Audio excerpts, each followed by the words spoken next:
is practicing its policies even-handedly, with fairness, working with its customer base, in this case with its clients, in a way that is appropriate, pursuant to protocol of law and regulation. So I'm here, really, to serve as a bridge. And in doing that, I also can function for the agency as a canary in a coal mine. In other words, when individuals, community members come to me, both on an individualized case-by-case basis, and then of course, larger groups, community groups, I can run that up the flagpole. I can let the agency know there's something brewing. You want to take note of it. You want to look at what practice areas are implicated and see how you might adjust them in order to accommodate for the issues that are coming into the Office of the Ombuds. Now, when you think about the qualities of someone in that capacity, really what you want is someone who listens well, someone who's empathic, understanding, certainly neutral, objective, not one-sided.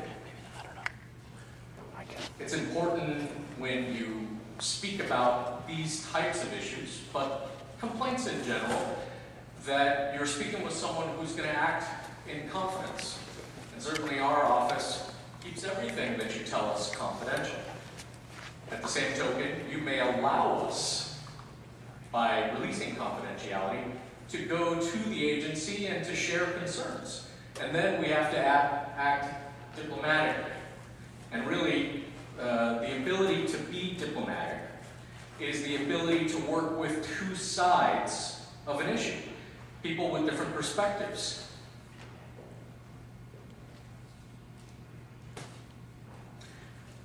Because we are a neutral office, we don't call the individuals that we work with clients. We prefer the more neutral, impartial term, visitor. And in short, a visitor can be anyone. You have a concern, whether there's a case specifically that you want to discuss, or it's a general concern because you had a family member or a friend who went through the system, the juvenile welfare system, and you didn't like something about the way you perceived they were treated, or the ultimate disposition of the case, you can give us a call. And it's important for you to know that we accept everyone, and that's irrespective of this notion of whether you have legal standing or not, whether you are legally associated with the case. You can give us a call whether you're associated with the case or not. And that's part of our charge, to listen. We listen to everyone. How do we work? In general, we listen to your concerns. When I first, and I'm sorry I didn't give a whole lot of information about myself, the last 12 years I've been serving as a professional mediator, and 7 years ago I became the County of Santa Clara's Ombudsman under a contract. And pursuant to my profession as a mediator, one of the first things that I heard when I came into this system, juvenile dependency, and began to work as the Ombudsman, I was talking with then County Council, now Judge Mike Clark, who told me a little bit, or gave me my primer on juvenile dependency law.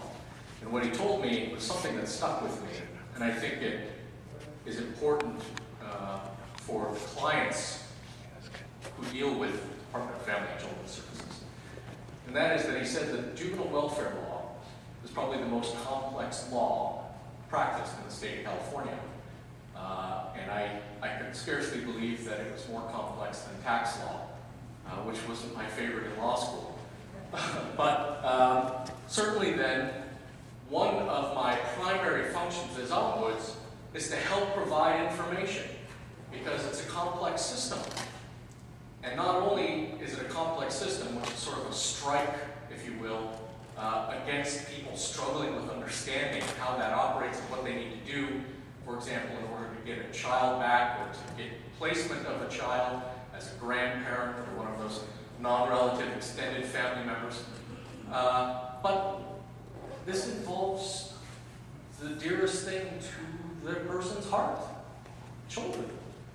So the emotional stakes are high, the legal stakes are high, and if I can assist by providing information, serving as a place to listen, we'll certainly do that. We do review information. I like, first of all, and I'll talk a little bit more about the Ombuds process, but I like, first of all, to begin most of our visitor consultations, although that's too formal of a word, with a conversation. I want to hear your perspective. At the same token, many people bring with them boxes and briefcases and bags full of paper, court paperwork, and documents, and so on and so forth. I'm happy to look at everything, but I really want to hear your perspective, or the visitor's perspective. One of the things that I do is to help brainstorm. And it sounds like a very simple function, but because there are really so many options that visitors can avail themselves of, they may not have thought of all of them. They may not be aware of them. So one of my functions is to help brainstorm.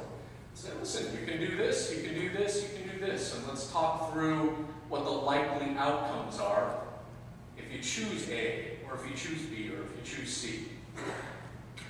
Working creatively and realistically with you to generate and reality test your options. That reality testing component is tough, but if you think of the Ombuds as someone, well, let's speak informally.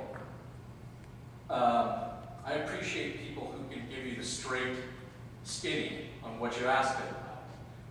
And while I want to work with everyone with diplomacy, I don't want to sugarcoat something. And so we'll talk about, if you do this, it's certainly within your right to do, but it may not be the best option for you. And here's why, and let's talk about this. Or, ultimately, the way your case has progressed. Well, yes, you're concerned about your child not being returned to you at this point, or the visitation not going the way you'd like it to go. But did you consider it from this perspective? Maybe there was something you shouldn't have done and you did it. So we have straight talk in the Office of the Ombuds. Improving communication between parties, that's that sort of mediator quality of the Ombuds. Focusing on dispute resolution and functioning, as I said, as an early warning system. Hey, this is, of course, a very important issue. The agency may want to address this. What we do not do. This is also an important consideration because I think many of the visitors who contact the Ombuds are looking for, in some respects, the magic bullet. They're in a not so great place, a scary place, a place where children are not where they hope they would be. And I think the Ombuds is seen as the place to come as a measure of last resort. If I can convey a message tonight about the Ombuds, what I want to convey is I want to turn that on its head. The Ombuds is not a measure of last resort. The Ombuds is a place you go at the beginning of the case to make sure you establish good communication from the outset, to make sure that the visitor understands at the outset what is expected, how best to maximize the relationships involved with all the players. So what we don't do is we don't make decisions for you, the court, or for the department. Sorry, the slides cut off. I couldn't get that quite triaged today. The Ombuds doesn't substitute its decision-making for your decision-making, for the department's decision-making, certainly not for the court. Ultimately, we don't reveal your identity. Conversations with us are confidential.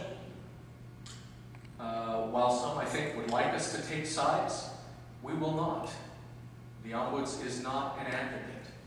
We are not there to act as your attorney or your legal advisor, or to sort of provide the quick remedy that so many seek which is to change the social order. That's also not our function. We do have two